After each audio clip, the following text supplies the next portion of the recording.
విద్యార్థులతో వెట్టి చాకిరీ చేస్తున్నారు, ఉపాధ్యాయుల మీద చర్యలు తీసుకోండి అని.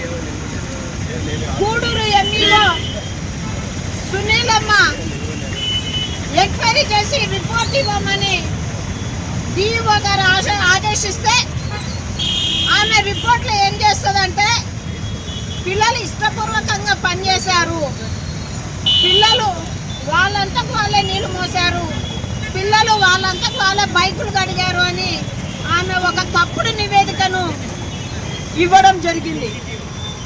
మేము అడుగుతా ఉన్నాం, ఈరోజు ప్రభుత్వ పాఠశాలల్లో చదివేది ఎస్సీ ఎస్టీ బీసీ మైనార్టీ నిరుపేద పిల్లలు.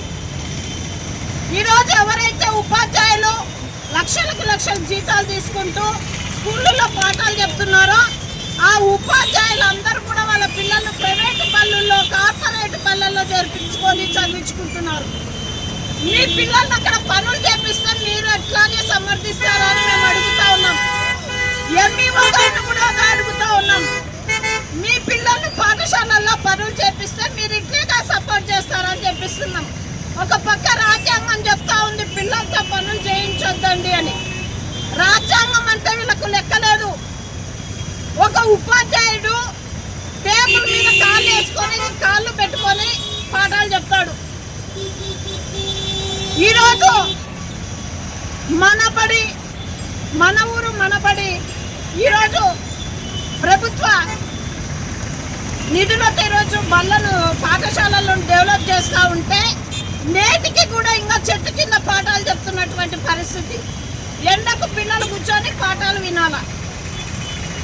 ఇట్లాంటి పరిస్థితి బూడిదపాడు జిల్లా పరిషత్ పాఠశాలలో ఉంటే ఎంఈఓ గారు తప్పుడు నివేదికలు ఇచ్చి ఆ పాఠశాలలో అట్లాంటివి ఏమీ జరగలే అని చెప్పేసి రిపోర్ట్ ఇస్తారు. ఆ రిపోర్టును చూసి వాళ్ళు మూలకు పెట్టారు డిఓ ఆఫీస్ వాళ్ళు.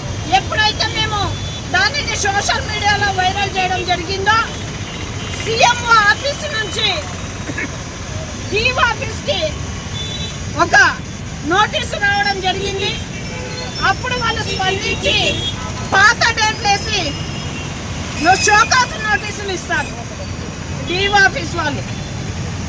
మేము అడుగుతా ఉన్నాం, సీఎంఓ ఆఫీస్ నుంచి మీకు ఆదేశాలు వచ్చే వరకు మీరు చర్యలు తీసుకోరా అని అడుగుతా ఉన్నాం. డిఓ గారు నిద్రపోతా ఉన్నారా? మేము పీజీఆర్ఎస్ లో పిటిషన్ ఇస్తే ఆ పిటిషన్ మీద జిల్లా కలెక్టర్ ఇంతవరకు చర్యలు లేవు. అలాగే గత 2 సంవత్సరాల క్రితం ఎమ్మిగనూరులో 13 సంవత్సరాల అమ్మాయి పెళ్ళయ్యి భార్య ఉన్నటువంటి అబ్బాయికి ఇచ్చి పెళ్లి చేసి రెండో వివాహం చేస్తే 13 సంవత్సరాల అమ్మాయికి బాల్య వివాహం చేస్తే ఆ రిపోర్ట్ అన్ని కూడా మేము ఆధారాలతో సహా డీసీపీఓ శారద గారికి అందజేయడం జరుగుతుంది. అయితే అప్పుడు కూడా ఆమె ఏమీ చర్యలు తీసుకోలేదు.